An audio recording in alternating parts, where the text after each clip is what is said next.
Show me your hands. Free. Don't move. Excuse me, Deputy Cross, and these guys you're about to meet are not federal agents. In upstate New York, Mallory Kane, a skilled operative working for a private government contractor, steps into a quiet diner and picks a seat toward the back. Moments later, a car pulls up outside, and her colleague, Aaron, another operative, walks in. He sits across from her, clearly intoxicated, and gets straight to the point. She has orders and must leave with him immediately. But Mallory wants answers first. Aaron refuses, and without warning, lunges at her. The sudden fight stuns the other customers, who attempt to intervene, giving Mallory just enough time to gain control. She swiftly disarms Aaron and knocks him unconscious. Turning to one of the onlookers, Scott, she demands his car keys. With no choice, Scott hands them over, and she drives off with him. As they speed away, Scott helps her treat a wound on her arm. Curious, he asks if she and Aaron were involved, but she quickly shuts that down, explaining she works for a government contractor. Scott seems impressed. A week earlier in Washington, D.C., Kenneth, the director of Mallory's firm, meets with CIA agent Koblenz and operative Rodrigo. They discuss a mission in Barcelona to rescue a kidnapped journalist, Zhang. The CIA insists Mallory be on the team, despite Kenneth's reluctance. Arriving in Barcelona, Mallory meets Rodrigo, who probes about her history with Kenneth. She brushes it off, keeping things professional. Soon after, Aaron joins them, and they strategize with teammates Victor and Gina. The plan is simple. Identify the captors, track them, and rescue Zhang. Aaron voices concerns about being understaffed, but the team remains confident. The next day, they wait for their target to leave before executing their mission. Armed and ready, they storm the building, securing Zhang and heading out. However, their primary suspect unexpectedly returns, unleashing gunfire. A street shootout erupts. Mallory chases the suspect across the city, navigating alleys and rooftops before finally taking him down. With the mission complete, Zhang is handed over to Rodrigo's team. Aaron questions why she pursued the suspect when they already had the hostage, to which Mallory replies she doesn't leave loose ends. Back in the U.S., Mallory Kane receives an unexpected package, her father John's book, one of the few sentimental connections she still maintains. She traces her fingers over the cover, momentarily lost in thought. Before she can fully settle, there's a knock at her door. Kenneth. He's been trying to reach her for days, but she's ignored every call and message. His presence at her doorstep confirms what she already suspected: there's another mission. She lets him in, though her stance remains defensive. He gets straight to the point: a request from MI6. Paul, an operative, has successfully embedded himself close to a French target named Studer in Ireland. Now, they need a female counterpart, Mallory, to complete the cover. She is to pose as Paul's wife for the duration of the mission. She scoffs, reluctant. After back-to-back missions, she needs a break, a moment to breathe, but Kenneth doubts she even knows how to rest. He dangles the details like bait: it's a quick, 2-day job, easy in and out. She studies him, searching for deception, but ultimately agrees, though her gut tells her there's more to the mission than he's letting on. In Dublin, she meets Paul at the airport. Their transition into character is seamless, a well-rehearsed routine.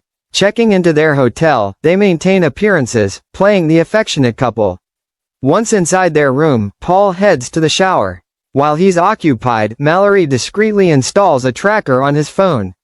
Meanwhile, Paul, suspicious in his own right, rifles through her belongings and finds her brooch, an item more than just decorative. That evening, they attend an extravagant party at Studer's estate, filled with wealthy and influential guests. Mallory feels out of place in the refined atmosphere but remains composed. She notices a man watching her at the bar, his gaze too intent to be casual. Her instincts sharpen. Suddenly, Studer announces unexpected travel plans, inviting them along. Paul steps away for a private discussion with Studer, an action that piques Mallory's curiosity. Using the tracker, she sees Paul has left the building. Slipping outside, she spots him engaged in an intense conversation with Studer, who refers to him as Richard. A name she wasn't expecting. A name that raises alarms. Feigning tipsiness, she ventures deeper into the estate, searching for clues.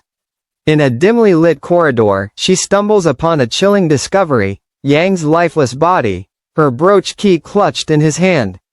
Panic rises in her chest. Something is terribly wrong. Paul's call interrupts her thoughts. His voice is urgent, instructing her to leave immediately. Returning to the hotel, she senses a shift in the air. Danger looms. The moment she enters the room, Paul attacks. The fight is brutal, a collision of skill and desperation.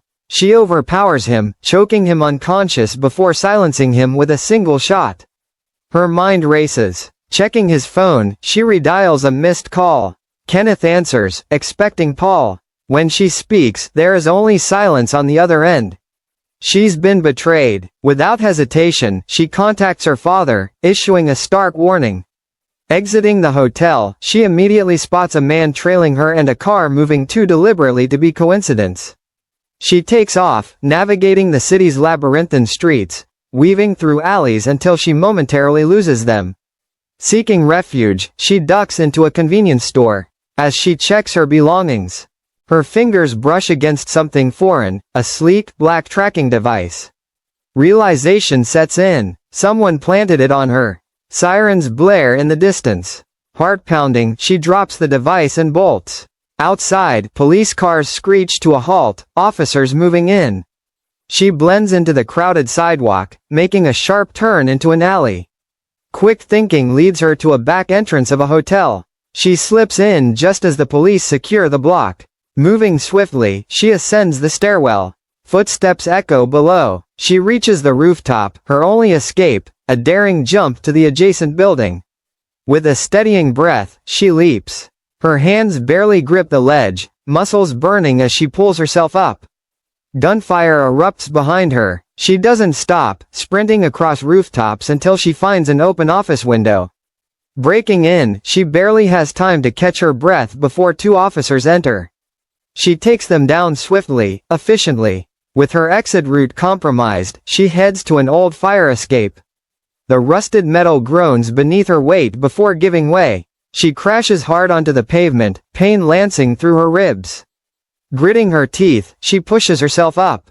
An idling car catches her eye. Without hesitation, she slips inside, grabbing a hoodie from the backseat to obscure her appearance. Blending into the crowd, she moves unnoticed, eventually hailing a cab. The docks, she instructs the driver. As the car moves, she pulls out her phone and dials Rodrigo.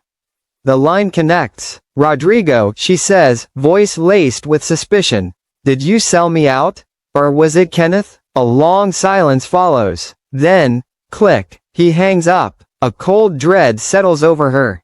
She's on her own. Trust is a luxury she can't afford. At the port, she keeps to the shadows, slipping past security and boarding a ferry. Nestled among cargo containers, she pulls out her phone.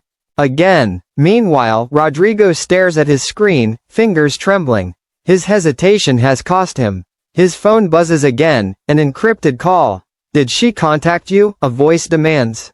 Yeah, Rodrigo exhales. But I didn't say anything. Good. Stay inside. Keep your family close. She's not done yet. Miles away, Koblenz receives an alert. Mallory's number was traced through Rodrigo's phone. Without hesitation, he dials her directly. Mallory stiffens as her phone vibrates. The number is unfamiliar, but she answers. You're persistent, Koblenz says, voice unreadable. That's good. You'll need it. She remains silent. I don't want you arrested, he continues. I want you to chase Kenneth. Mallory's grip tightens. Why? Because he's not working alone, Koblenz says. And whoever's pulling the strings? They're bigger than you think. The line goes dead. Mallory exhales, staring at the dark horizon. The game isn't over. It's only just begun. Thanks for watching. Subscribe for more, and put down your comments below to let me know what you think about this recap story. Give this video a thumbs up and share for others too to enjoy. And see you on my next recap. Bye for now.